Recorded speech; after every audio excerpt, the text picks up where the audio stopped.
దయ్యం అంటే భయం లేనిది ఎవరికి, ఆత్మలకి మనుషులతో ఆడుకోవడం అంటే భలే సరదా. మరి మన హాంటెడ్ సిరీస్లో డిఫరెంట్ డెవిల్స్ని చూస్తుంటే మీకేమనిపిస్తోంది? హాయ్ హలో వెల్కమ్ టు మహామాక్స్ ప్రెజెన్స్. క్షణ క్షణం భయం భయం. ఇవాళ ఇండియాలోనే మోస్ట్ హాంటెడ్ బీచ్ గురించి తెలుసుకుందాం. బీచ్లో భూతాలేంటి, బుర్రుందా అసలు అనుకుంటున్నారా? నాకు బుర్ర ఉన్నది నిజమే, ఈ కథలో దెయ్యాలున్నాయన్నది నిజమే. వాస్తులు, ముహూర్తాలు, జాతకాలు చూసుకుని పాలు పొంగించి మరీ దిగడానికి దయ్యాలకు మనుషుల్లా సెంటిమెంట్స్, రెంట్స్, 2 నెలల అడ్వాన్సులు ఉండవు కదా. పిఎం ఇల్లైనా, సీఎం ఇల్లైనా, గవర్నమెంట్ గెస్ట్ హౌస్ అయినా ఎక్కడికైనా చక్కగా ఫ్రీగా ఉండొచ్చు. మరి బీచ్లో దయ్యాలకేంటి పని? బీచ్లో వాకింగ్ చేస్తున్న వాళ్ళని, సముద్రం చూడడానికి వచ్చిన వాళ్ళని భయపెట్టడానికే వచ్చాయా అంటే దానికి పెద్ద చరిత్రే ఉంది. మనలో చాలామంది గుజరాత్లోని డ్యూమస్ బీచ్ పేరు వినే ఉంటారు కదా. దాని గురించి గూగుల్లో సెర్చ్ చేసినా కానీ థ్రిల్లింగ్ ఎలిమెంట్స్తో కూడిన కొన్ని స్టోరీస్ కనిపిస్తాయి. ఆ కథల్ని కల్పితాలు అని చెప్పలేం. ఇప్పుడు చూడబోయే నిజం అని నమ్మమని చెప్పట్లేదు, కానీ చరిత్ర చూస్తే ఈ డ్యూమస్ బీచ్కి భయానికి, దయ్యానికి విడదీయరాని అనుబంధం ఉందని మాత్రం అర్థమవుతుంది. సాయంత్రం 6 తర్వాత బీచ్లోకి టూరిస్టులని అలౌ చేయరు. ఇంత దూరం వచ్చాం కదా, కాసేపు ఉందామనుకుంటే ఇక ప్రపంచానికి కనిపించదు. లోకల్ వాళ్ళు, తెలివైన వాళ్ళు, వాళ్ళకి ఎలాగో బీచ్ స్టోరీ తెలుసు కాబట్టి ఆఫ్టర్ 6 బీచ్లోకి వెళ్ళి డేర్ చేయరు. ఉదయం 6 తర్వాత వెళ్ళొద్దన్న వినరు. ఎందుకంటే రాత్రంతా జనాల్ని భయపెట్టే పనితో అలసిపోయిన ఆత్మలన్నీ పగలు అనంత వాయుల్లో కలిసిపోయి హాయిగా రెస్ట్ తీసుకుంటూ ఉంటాయన్నమాట. ఈ బీచ్ గురించి రకరకాల కథలు ప్రచారంలో ఉన్నాయి. అవి కేవలం కథలే కాదు, అక్కడికి వెళ్ళి భయాన్ని టైట్ క్లోజ్లో 72 ఫ్రేమ్స్లో చూసొచ్చిన వాళ్ళ అనుభవాలు. అసలు డ్యూమస్ బీచ్ దయ్యాలకు అడ్డాగా ఎందుకు మారింది? అసలు అక్కడ ఏం జరిగింది?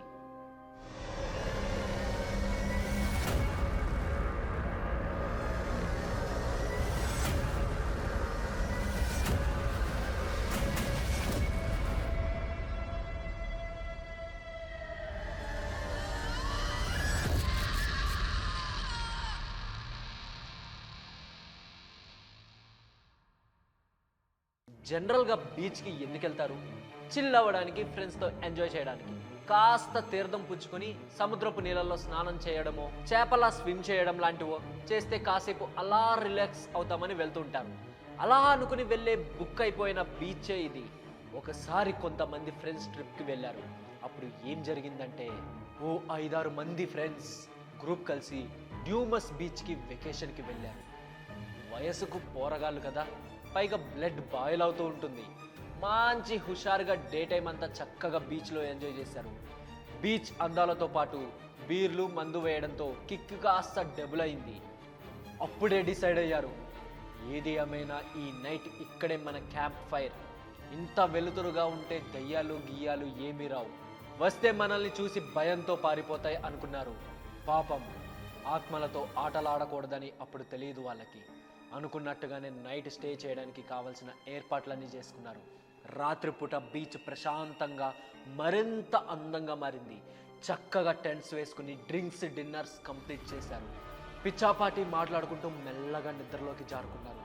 ఉదయం నుండి వాటర్లోనే ఉండడం, పైగా కాస్త మోతాదుకు మించి తీర్థం తీసుకోవడంతో అలసిపోయి ఎవరి మీద ఎవరి కాళ్ళు చేతులు ఉన్నాయో కూడా తెలియనంత నిద్రపోతున్నారు. అప్పుడు గడియారంలో పెద్ద ముళ్ళు 11:30 దాటి టీనేజ్ అమ్మాయి వెనుక అబ్బాయి పడినట్లు 12 కోసం స్పీడ్గా పరిగెడుతుంది. ఇంతలో కాస్త మెలకు వచ్చి అటు ఇటు కదులుతున్న రోడ్డుకి టెంట్ బయట ఏదో షాడో కనిపించింది. ఏ కుక్కో అయి ఉంటుందిలే అనుకుని లైట్ తీసుకున్నాడు. కాసేపటి తర్వాత మళ్ళీ టెంట్ బయటకి చూశాడు. దెబ్బకి గుండె గోలీకాయ సైజులోకి మారిపోయింది. ముఖంలో భయం బ్రేక్ డ్యాన్స్ చేస్తుంది. కారణం, ఆ షాడో మెల్లగా తన వైపుకే వస్తుంది. పక్కన వాళ్ళని లేపడానికి ట్రై చేశాడు. మందేసిన మత్తులో అప్పటికే అందరూ నిద్రలోనే స్వర్గం అంచుల దాకా వెళ్ళిపోయారు. ఏదో షాడో కనిపించిందని భయం కంటే తనను భయపెట్టాలని చూసిందని కోపమే ఎక్కువ వచ్చింది ఆ కుర్రాడికి. కట్ చేస్తే నీ అంతు చూస్తానుండు అన్నట్టు టెంట్ బయటకు వచ్చి చూశాడు. హైలైట్ ఏంటంటే టెంట్ బయట ఎవ్వరూ లేరు, కానీ ఎవరో వచ్చారు. ఆ వచ్చింది ఎవరు మొత్తం యాంకరే చెప్తే ఇంకా వాయిస్ ఓవర్తో ఏం చేస్తారు చూడండి బాబు.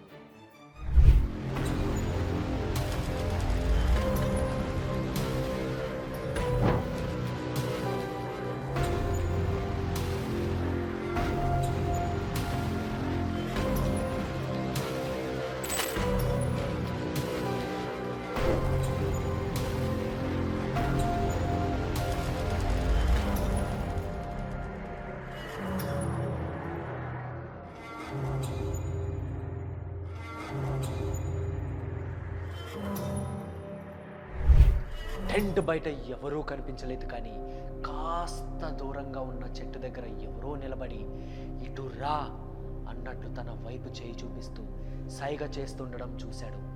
అందరూ నిద్రలో ఉన్నారు. ఒక్కడికే భయమేస్తున్నా కానీ అసలెవరో తెలుసుకుందామని డేర్ చేసి అడుగు ముందుకేశాడు. కొద్దిసేపటి తర్వాత వాష్రూమ్ కని ఒకిద్దరు లేచి తోడు కోసం మిగతా వారిని లేపారు. అందరూ లేచాక తమలో ఒకడు మిస్ అయ్యాడని ఫిక్స్ అయ్యి సెల్ ఫోన్ టార్చ్లు వేసుకుని ఎక్కడికి పోయాడు వీడు అనుకుంటూ వెతకటం మొదలుపెట్టారు. రకరకాల భయంకరమైన శబ్దాలు వినిపించడంతో అందరిలోనూ భయం స్టార్ట్ అయింది. అప్పటి వరకు వెన్నెల వెలుతురులో హాయిగా ఉన్న ఆ ప్రాంతమంతా కారం మబ్బులలో కమ్ముకుపోయి ఒక్కొక్కడికి గొంతు తడి ఆరిపోతుంది. దెబ్బకి తాగింది దిగిపోయింది కూడా. ఆ ప్రదీప్ గడు ముందే చెప్పాడ్రా, డ్యూమస్ బీచ్లో డెవిల్స్ ఉంటాయి వెళ్ళొద్దని, మనమే వినకుండా ఎగేసుకుంటూ వచ్చాం అన్నాడు ఒకడు. వాడెప్పుడు నిజాలు చెప్పాడ్రా, లైఫ్లో ఫస్ట్ టైం నిజం చెప్పాడు, అది నిజమని ఇక్కడికి వచ్చాకే కదా తెలిసింది అన్నాడు ఇంకొకడు. మీ సూదాపి ముందు వాడికి కాల్ చేయండిరా అన్నాడు మూడోవాడు. నిజం చెప్పినందుకు ప్రదీప్ గాడికి థ్యాంక్స్ చెప్పడానికా అంటే మందు దిగిపోయాక ఉన్న మైండ్ దొబ్బినట్టుంది. మిస్ అయిన మురళికి కాల్ చేయండిరా అన్నాడు. మాకు చెప్పే బదులు నువ్వే చేయొచ్చుగా అంటే నైట్ 12 దాటింది కదా, రీఛార్జ్ అయిపోయిందని అసలు విషయం అప్పుడు చెప్పాడు. వీడిని తిట్టుకుంటూనే మురళికి కాల్ చేశారు. Switch off. అందరిలోనూ టెన్షన్. దరిద్రుడికి 100 ఏళ్ళు అన్నట్టు ఫ్రెండ్స్తో సిట్టింగ్లో ఉన్న ప్రదీప్ అప్పుడే వీళ్ళకి కాల్ చేశాడు. జరిగిందంతా చెప్పారు. వాయిస్లో వణుకు క్యాచ్ చేసిన ప్రదీప్, అందుకే నా మాట వినాలి మరి, ఓ ఊపుకుంటూ వెళ్ళారు. దయ్యాలకు దొరికితే దోల తిరిగిపోద్ది, ఏ ట్రావెల్సో టికెట్టో తక్కువ వస్తుందని కకృతి లెక్క లేకుండా లారీనో బస్సో ఏది దొరికితే అది పట్టుకుని వచ్చేయండి అని కాస్త రిక్వెస్ట్ లాంటి వార్నింగ్ ఇచ్చాడు. మాతో వచ్చిన వాడిని వదిలేసి ఎలా వస్తాం రా అంటే, అయితే అందరూ అక్కడే చావండి అని ఫోన్ పెట్టేశాడు. ఇక వీళ్ళకి వాళ్ళ ఫ్యూచర్ ఏంటో అర్థమైపోయింది. ఒకటి కొంటే ఒకటి ఫ్రీ అన్నట్టు ఫెస్టివల్ ఆఫర్ మాదిరి మిస్ అయిన ఒక్కడికి కోసం మిగతా వాళ్ళంతా బలవ్వాలా అనుకుని ఒంటి మీద బట్టలు చేతిలో సెల్ ఫోన్లు తప్ప మిగతావి ఎక్కడవక్కడే వదిలేసి పరుగందుకున్నారు. ఉదయం దాదాపు 7 గంటల టైం. బీచ్లో కొంతమంది వాకింగ్ చేస్తూ ఉన్నారు. ఒక చోట కొద్దిమంది జనం గ్యాదర్ అయ్యారు. మ్యాటర్ ఏంటంటే నైట్ ఎస్కేప్ అయిన బ్యాచ్ అంతా ఆ నైట్ దగ్గరలో ఉన్న హోటల్లో స్టే చేశారు. రాత్రంతా దయ్యంతో సహవాసం అన్నట్టు భయంగా గడిపి ఉదయాన్నే మళ్ళీ ఫ్రెండ్ని వెతుక్కుంటూ వచ్చారు. ఇక్కడే ఉంది అసలైన ట్విస్ట్. అదేంటంటే ముందు రోజు రాత్రి మిస్ అయిన కుర్రాడికి ఎవరైతే చెట్టు దగ్గర చెయ్యి ఊపుతూ కనిపించారో సరిగ్గా అక్కడే అతని శవం కనిపించింది. కొన్ని గంటల ముందు వరకు తమతో పాటు ఎంజాయ్ చేసిన ఫ్రెండ్ని అలా చూసేసరికి బోరున ఏడ్చేశారు. ఎన్నిసార్లు చెప్పినా వినరు. కుర్రోళ్ళతో ఇదే సమస్య అంటూ పోలీసులు వచ్చి ఫార్మాలిటీస్ కంప్లీట్ చేశారు. పోస్ట్ మార్టం రిపోర్ట్లో ఏం చెప్పారంటే, బాబు మీ ఫ్రెండ్ని ఎవరో దారుణంగా మర్డర్ చేశారు, మరి ఒంటి మీద గాయాలు లేవేంటి అని డౌట్ రావచ్చు. ఎలా చంపిందో చంపిన దయ్యానికి చనిపోయిన మీ స్నేహితుడికే తెలియాలి అని చెప్పారు. అరే ఏంట్రా ఇది అనుకుని బీచ్ మిగిల్చిన చేదు జ్ఞాపకాలతో దయ్యం మిగిల్చిన భయంతో వెనక్కి వచ్చేశారు. ఇది కేవలం కథే అని కొట్టిపారేయడానికి లేదు, ఎందుకంటే ఇది నిజంగా జరిగిన సంఘటన అని అక్కడి వారు కళ్ళకు కట్టినట్లు చెప్తారు.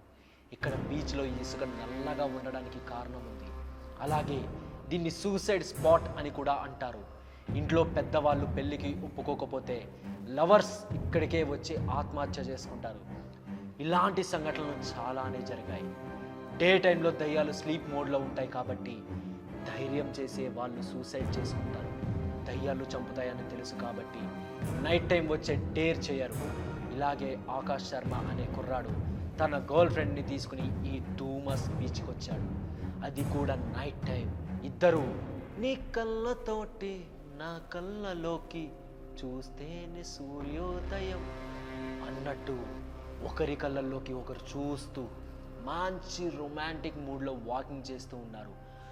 మంచి రసపట్టులో ఉండగా నసపెట్టాయి దయ్యాలు. వికిలి నవ్వులు, ఏడుపులు లాంటివి వినిపించాయి. ఆకాష్ శర్మకి వెంటనే తన గర్ల్ ఫ్రెండ్ని తీసుకుని పోలీస్ స్టేషన్కి వెళ్ళి కంప్లైంట్ చేశారు.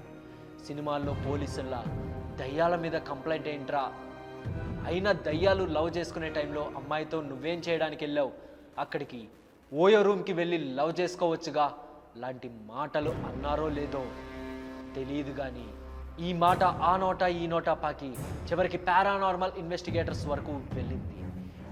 కొద్ది రోజులు రకరకాల రీసెర్చ్లు చేసి వాళ్లకు తెలిసింది చెప్పారు. కంటికి ఆకారం అయితే కనిపించలేదు, కానీ అక్కడి వాతావరణం మాత్రం భయంకరంగానే ఉంది. మాకు వింత శబ్దాలు వినిపించాయి. మా పరిస్థితి ఇలా ఉందంటే ఇక మామూలు జనాల సంగతి చెప్పక్కర్లేదు. డ్యూమస్ బీచ్లో సంథింగ్ ఏదో ఉంది అని కన్ఫర్మ్ చేశారు. అప్పటి నుండి డ్యూమస్ బీచ్ అనేది హాంటెడ్ ప్లేస్గా మారిపోయింది. ఉదయం నుండి సాయంత్రం 6 వరకు హ్యాపీగా ఎంజాయ్ చేయొచ్చు, ఎలాంటి అబ్జెక్షన్ ఉండదు. సాయంత్రం చీకటి పడిందంటే ఆత్మలకు అలారం మోగినట్టే. అవి లేచాయా అక్కడున్న వాళ్ళకి మూడినట్టే. బీచ్లో ఇసుక నల్లగా ఉంటే చూడ్డానికి వెళ్తున్నారు కదా, అసలు దాని వెనక స్టోరీ ఏంటో తెలిస్తే పక్కా ఫ్యూజులు ఎగిరిపోతాయి.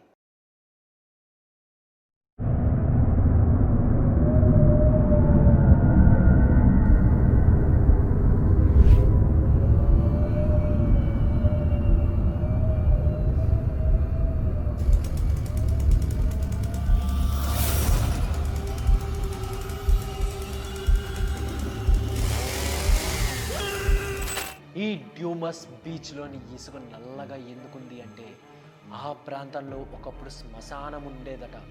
ఆ చుట్టుపక్కల ప్రాంతాల్లో ఏ కారణం చేత ఎవరు చనిపోయినా దహనం ఖననం లాంటివి ఇక్కడే చేసేవారు. దీంతో విశాలమైన బీచ్ అనేది స్పేషియస్ శ్మశానంగా మారిపోయింది. తీరని కోరికలతో చనిపోయిన వారు, అకారణంగా చంపబడ్డవారు, ఆత్మహత్య చేసుకున్నవారు, ప్రకృతి వైపరీత్యాల వల్ల మరణించిన వారు రకరకాల ఆత్మలుగా మారి ఇక్కడ సంచరిస్తున్నారని చెప్తుంటారు. అందుకే రాత్రిపూట వాటిని ప్రైవసీని డిస్టర్బ్ చేస్తూ ఎవరైనా బీచ్లోకి వెళ్ళారంటే మాత్రం వెనుక ఎవరో ఫాలో అవుతున్నట్లు దగ్గరకు వచ్చి ఏదో గుసగుసలాడుతున్నట్లు నవ్వులు ఏడుపులు లాంటివి వినిపిస్తూ ఉంటాయన్నమాట. ఇక్కడ షూట్ చేసిన డాక్యుమెంటరీస్లోనూ ఈ విషయం నిజమని కన్ఫర్మ్ అయింది. పారానార్మల్ ఇన్వెస్టిగేటర్స్, గవర్నమెంట్ ఆఫీషియల్సే ఆత్మలున్నాయని అఫీషియల్గా ఆర్డర్స్ పాస్ చేశారు. అదే 6 తర్వాత అంతా సమే అని. రిలాక్స్ అవ్వాలనుకుంటే డే టైంలో వెళ్ళి కాస్త రిలాక్స్ అయ్యి సెల్ఫీలు గట్రా తీసుకుని వచ్చేస్తే నో ప్రాబ్లం. ఆ దయ్యమా అదంటే నాకేం భయం అనుకుంటే మాత్రం నెక్స్ట్ బర్త్డే కాస్త బర్త్ యానివర్సరీగా మారిపోతుంది. చిత్ర విచిత్రమై సంఘటనలు ఎన్నో జరిగాక ఇక్కడితో ఆత్మల ఆగడాలు ఆగిపోవాలి అంటే స్వయంగా ప్రభుత్వమే ఆంక్షలు విధించింది. ఇది ఒక స్టోరీ.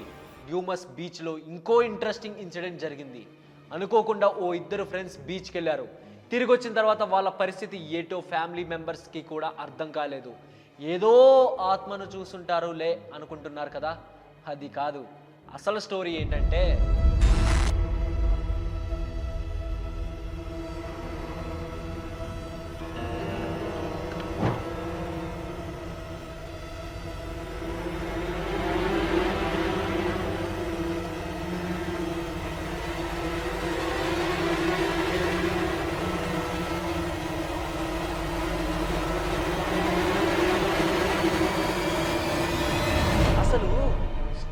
ఏంటంటే సూరత్కి చెందిన ముఖేష్ అనే బీకామ్ స్టూడెంట్ ఫ్రీలాన్స్ వీడియో ఎడిటర్గా వర్క్ చేసే అతని ఫ్రెండ్ కరణ్ పటేల్ ఇద్దరు ఓ రోజు మాటల సందర్భంలో హ్యూమస్ బీచ్కి వెళ్ళాలని ఫిక్స్ అయ్యారు. అది కూడా అర్ధరాత్రి పూట. వీళ్ళకి విషయం తెలియదు అనుకుంటా. 6 తర్వాత అక్కడికి వెళ్తే అంతా అస్సామే అనుకోకండి. వీళ్ళు చిన్నప్పటి నుండి ఈ బీచ్ గురించి, ఇక్కడ జరిగిన సంఘటనల గురించి కథలుగా వింటూనే ఉన్నారు. మరేం పోయే కాలం అంటే అసలు ఇప్పటి వరకు మనం విన్నది నిజమో కాదో డైరెక్ట్గా చూసి కన్ఫర్మ్ చేసుకుందాం అనుకున్నారు. అక్కడ జరిగిందంతా షూట్ చేయాలని ఓ ఫ్లాష్ లైట్ కూడా తీసుకుని ఓ బైక్ మీద బయలుదేరి అర్ధరాత్రి 12:45కి బీచ్కి చేరుకున్నారు. ఒకరు ఫ్లాష్ లైట్ ఆన్ చేసి పట్టుకోగా మరొకరు మొబైల్తో షూట్ చేయడం స్టార్ట్ చేశారు.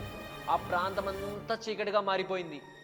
వీధి కుక్కలు కంబైన్ స్టడీస్కి అన్నట్లు ఒక చోట చేరి వీళ్ళని చూసి హై పిచ్లో అరవడం మొదలుపెట్టాయి. నిశ్శబ్దంగా ఉన్న బీచ్ వాతావరణం కుక్కల అరుపులతో కాస్త హర్రర్ రంగు పులుముకుంది. దయ్యాలుంటే ఇక కుక్కలు అరుస్తాయని చెప్పడం విన్నారు కాబట్టి సైలెంట్గా చూస్తూ ఉండిపోయారు. ఓ కుక్క మాత్రం వీళ్ళని వెంబడిస్తూ ఉంది. కొద్ది దూరం అరుస్తూ ఫాలో చేస్తూ వెళ్ళి సడన్గా అరవడం ఆపేసింది. ఏం జరిగిందబ్బా అంటూ వెనక్కి తిరిగి చూశారు. ఆ కుక్క మళ్ళీ అరుస్తూ స్పీడ్గా పరిగెత్తుకుంటూ వెళ్ళిపోయింది. ఎలాగో తెలుసా, రివర్స్లో. దెబ్బకి వీళ్ళకి వణుకు మొదలైంది. కాసేపటికి తేరుకొని ఇంతకు ముందులానే సరదాగా జోక్స్ వేసుకుంటూ షూట్ చేసుకుంటూ వెళ్తున్నారు. వెళ్తూ ఒక్కసారిగా ఆగిపోయారు. ఎందుకంటే అప్పటి వరకు గాల్లో ఓ వాయిస్ పోస్ట్ అవుతూ ఉంది. ఇప్పుడు అది క్లియర్గా వినిపిస్తోంది. వెళ్ళు, వెనక్కి తిరిగి వెళ్ళు అని వార్నింగ్ ఇస్తున్నట్లు చెప్పింది ఓ గొంతు. వీళ్ళకి సినిమా అర్థమైపోయింది. ఇక వెళ్ళిపోవడం బెటర్ అనుకుని వెనక్కి వచ్చేస్తూ ఇసుకలో ఏదో చూసి షాక్ అయ్యారు. ఒక తెల్లటి శంఖం ఎర్రటి గుడ్డతో చుట్టి ఇసుకలో పాతి పెట్టి ఉంది. దాని చుట్టూ కర్పూరం బిళ్ళలు కాల్చిన గుర్తులున్నాయి. ఆత్మలను బంధించడానికి చేసే తాంత్రిక పూజే ఇది అని ఫిక్స్ అయ్యారు. అంటే అక్కడ ఆత్మలు ఉన్నాయన్నమాట. తెలియక వెళ్తే పోనీలే పాపం, ఏదో తెలియక వెళ్ళారు అనుకోవచ్చు. తెలిసి ఒళ్ళు బలిసి వెళ్తే ఎవరేం చేస్తారు చెప్పండి. పైగా తిరిగి వెళ్ళిపోమని గోస్ట్ గట్టిగా వార్నింగ్ ఇచ్చింది కూడా. రిటర్న్ వెళ్ళిపోదామనుకున్నారు కదా. మరి తర్వాత ఏం జరిగింది? సేఫ్గా బయటపడ్డారా? చూడండి.